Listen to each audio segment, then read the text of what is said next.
This is Tony from Sonata Arctica. This is Diana van Giersbergen from Xandria. This is Danny Marino from The Agonist. This is Nora from Battle Beast. Hi, this is Mark from Dragon Force, and you are listening to the Great Metal Debate podcast.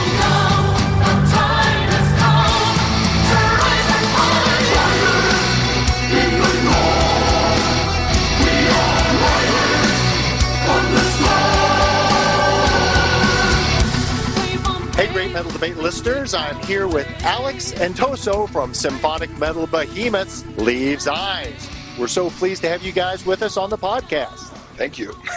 Yeah, thank you for the opportunity for this interview. Well, we're talking to you in Louisville, Kentucky at Diamond Pub. Is this your first time to perform in Kentucky? I think it's the first time. We played quite a few, I think, close venues, but not this venue. No, it's the first time here in this city. Yeah, it's sometimes pretty hard. You know, tour like 7 weeks or 5 weeks. And then... Maybe it didn't make the biggest impression the first time, so... No. Just don't want to make any mistake. We played in Atlanta. It was awesome in Kentucky.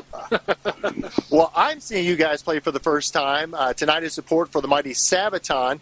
But last night, I understand you were able to headline a gig in Detroit. How was the reception for that show? It was a good party. We played at the Token Lounge in Westland already 4 or 5 months before. So there were a few people coming that already saw us with Sonata Arctica. It was a bit smaller, but a lot of die-hard fans, and which gave us the opportunity to hang out with them, catch a couple of beers, have a good time. And of course we were able to play a longer set, which is also nice for our fans, because you can also play longer songs, older songs. 40 minutes is nice, but still, like you cannot, for a band which has so many releases like Leaves Eyes with 6 albums, it's hard to make everybody happy. So yeah, there will always be one person complaining. So that was nice to have that opportunity for a headline set yesterday. Good to be able to play some of those deep cuts. This tour is amazing with Sabaton and Battle Beast. It's a super package. It suits very well with the bands and the style, and the combination is very appreciated from the fans. What we heard, they were all very enthusiastic about this lineup, and we just spoke with the Sabaton guys, and they see it exactly the same way. And yeah, I think all the shows we played now with Sabaton were sold out. Even like Cleveland with 2,200 people in the Agora was like 2 days ago. Amazing. New York, Montreal, Toronto. Yeah, so it's going very well. It's a good mix of sounds. Nobody is so different that you're going to have fans walking out because the sound isn't alike, but also not in one box, so to speak. Yeah, absolutely. And of course, Battle Beast and Leaves Eyes is like a more symphonic, or for Leaves Eyes, symphonic female fronted act, and Battle Beast, they keep like their heavy metal 80s vibe in their music, let's say like that, and it suits very well with Sabaton. Yeah. You're on, I think, your second tour of North America in just the past year. Do you feel like you're developing a strong fan following over here in North America? I mean, North America has always been an important market for us. Already in the beginning of Leaves Eyes, like the first time we come over 2005, 2006 with Blind Guardian. But it's not that easy for European bands to tour in the States, and we had 2-3 bummers with tours that were not working out then. So we are very happy to be back. We've been in 2014 here with Moonspell, now with Sonata Arctica, and also with Sabaton, and I guess it will not be the last time. No. And we had the album King of Kings out, and we got a lot of support also by a record company, I have to say. And we got this offer. We knew Sabaton already from the, let's say, Euro NAMM show in Frankfurt.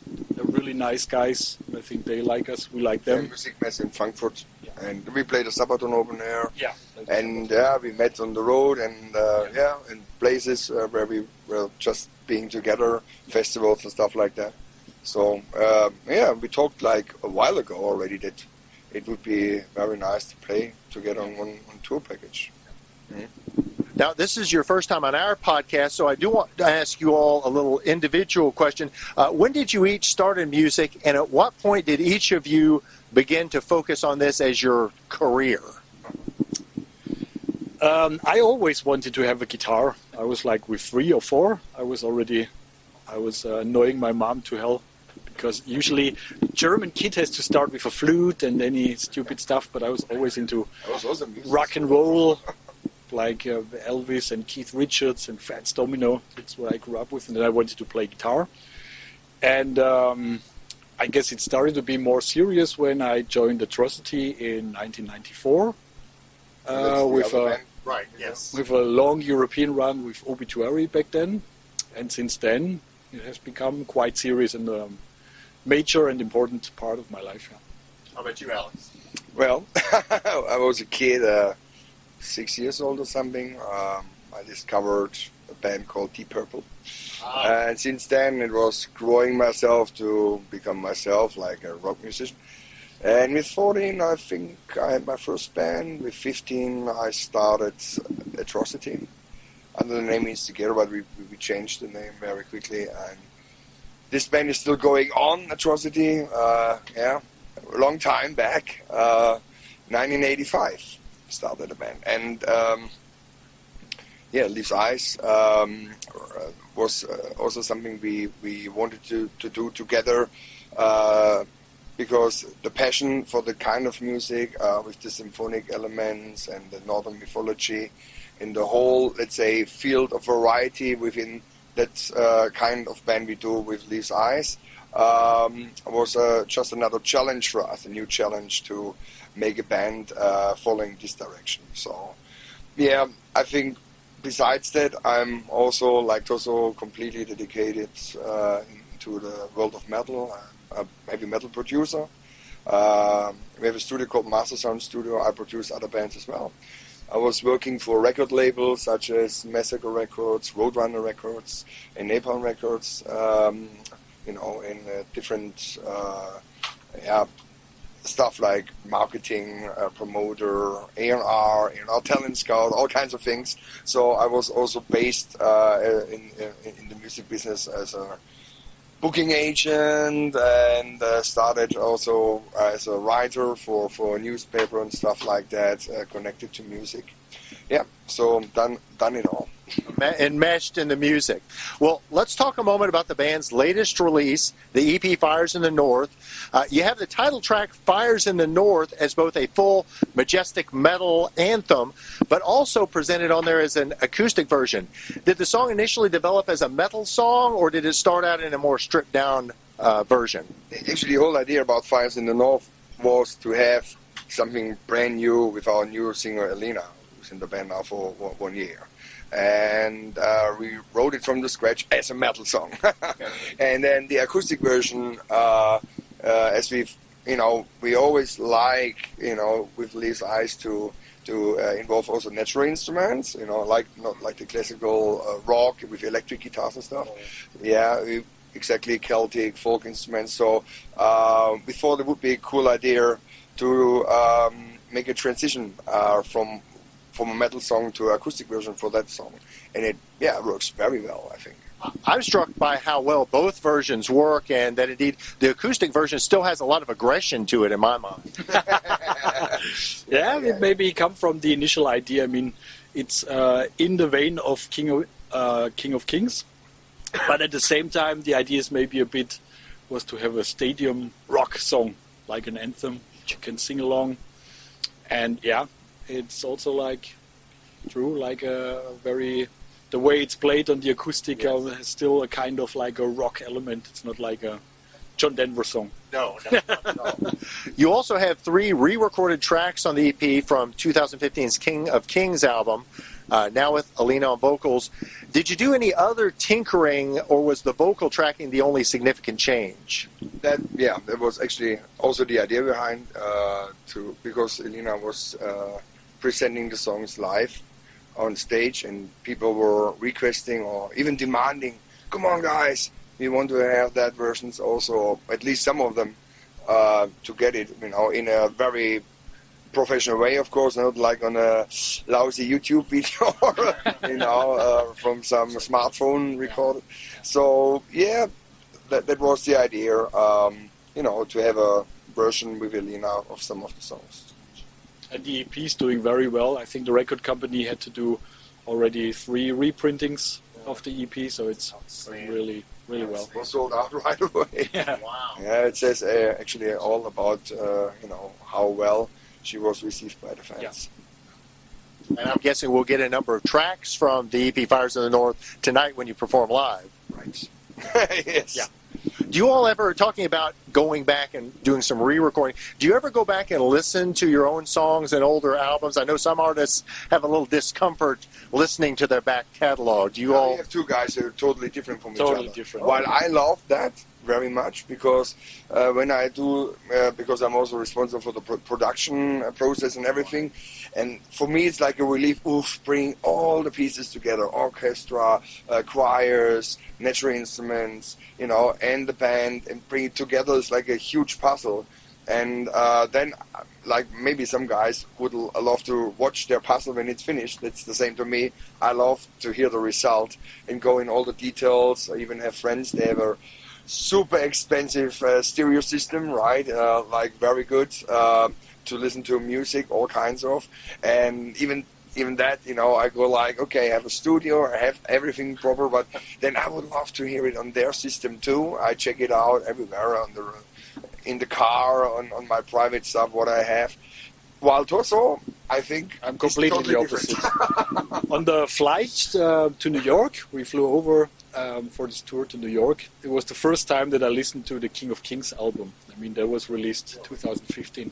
Because when you work months and almost years and spend on each bass drum, each harp section, each vocal line, everything, every note, and then it's finished, and I need a break from it. So it was the first time I've actually been listening to it. Do you feel like sometimes those songs evolve over the years as you play them live from the original tracking? They do, actually. Yeah. Every time you practice them and let's say a new tour is coming up, they might sound a little bit different.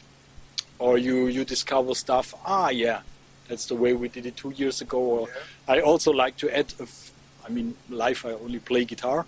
I change a few tiny little details here and there, but really just tiny details. I feel like for me it's live working better. But yeah, they do evolve, and I have no problem with it. It should be, we have 2017, and they should sound as we want to present them in 2017. But that's how it is, actually. You actually do the record first, and then you have the live experience, and then you might think, through the experience you have with the audience and with the band itself playing, okay, we could have done this and this, if it's better or not doesn't really matter. It's just every musician, is like that, I guess. And does the symphonic backing that you bring along, does that limit somewhat how much you can improvise? You can. Yeah, for sure, that's for sure. But on the other hand, it's not only that. It's more like, why we like the situation now. We are in the middle of a new production.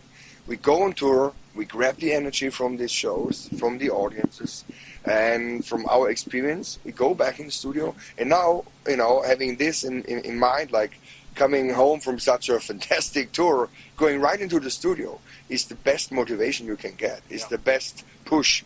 We were in the studio before that tour, and now we have let's say an out time, some fresh air, fresh air, airplanes, tour buses, and rock clubs. But in a way to refresh the mind and have this possibility also to have an out time and think about songs. Come on, let's try this out. We on this tour we had this and this experience. Maybe it works better on the song too. Things like that. Now, you guys have both been with the band since the beginning. In what ways has the musical vision, do you think, changed from when you started back in 2003? We have always been the backbone for the decisions and also how the band moved over the years. I think important were maybe the Njord album, which the first time had a very more metal-alike and very bombastic perspective. And the Merited album, which we went very experimental. way. We took the freedom and also the risk. I have to admit to say, okay, let's go for it. We don't care about if it's super successful or mainstream. We want to experiment with these folky elements. And I think from Symphonies of the Night, we found a way how we connect the symphonic elements and the folky and northern mythology sounds together. And so I think that's the way we went and how we decided to go. And the productions, they keep getting bigger and more human and more inspiring, because we don't use any plastic sounds anymore. Everything you hear is human beings. For the King of Kings album, it must have been, I can only guess, it must have been over 100 people involved or more in 7 different countries. All live people and instrumentation in the studio. Yeah, it's all live recorded. In 7 countries. Yeah, in 7 countries.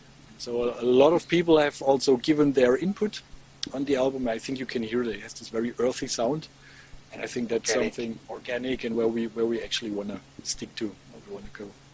Are you all already working on material for the follow-up to King of Kings, and where kind of are you in that process? Yeah. Just out of the studio, we are finished with most of the songs, like with the song ideas, let's say.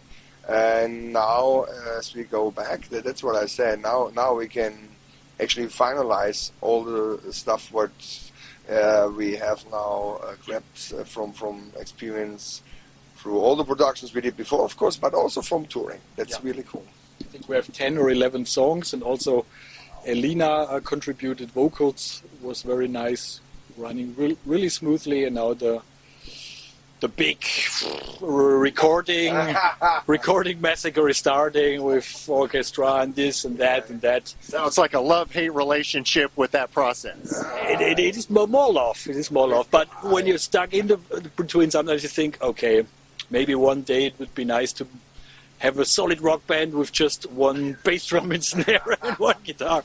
But of course, it's great. It will be mayhem because no sleep until the album is finished. Yeah. We have a deadline. The release date is also fixed and stuff like that. So not much space to have any studio failures or whatever can happen. People can get ill or things like schedule, that. Tight schedule. Tight schedule. Well, beginning to wrap up with you guys tonight, after this run in the States with Sabaton and Battle Beast is over, what's coming up for the band going into the summer of 2017? Well, summer will be recording, producing. Then we have 2 very special shows.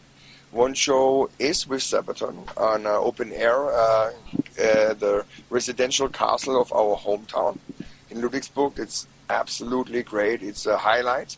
It's castle, and inside the castle the show will take place. It will be amazing. Yeah, it will be amazing. It's a coming home show for us. Yeah. And we will have also a lot of stage Vikings over there. Shortest trip back home. I can almost walk drunk back home. It's possible. And then we have another festival at the Viking entertainment park or something like that. With a lot of other bands too, and it will be a big one in northern Germany. And also, of course, we will bring Vikings over there, and will be 2 special events for us. And then it's only the album. Till September. Very focused on that. That's awesome. Well, finally, what is the best way for fans to purchase music and merchandise, including the EP Fires in the North from Leaves Eyes? On the road. Come to the show, see us, get to the merchandise. We have a lot of items which you don't get online or somewhere else. All the t-shirts designs and stuff. We even brought a very special edition, a toolbook edition, US edition from the CD. And the sword set as well. Amazing. It's with a sculpture with the 3 swords. Yeah, it's all here. Well, you've teased me there. I want to be down front to see you guys as close as possible near the stage. But when that's over, I'm going to go back to the merch booth to check out some of those items. Sounds awesome.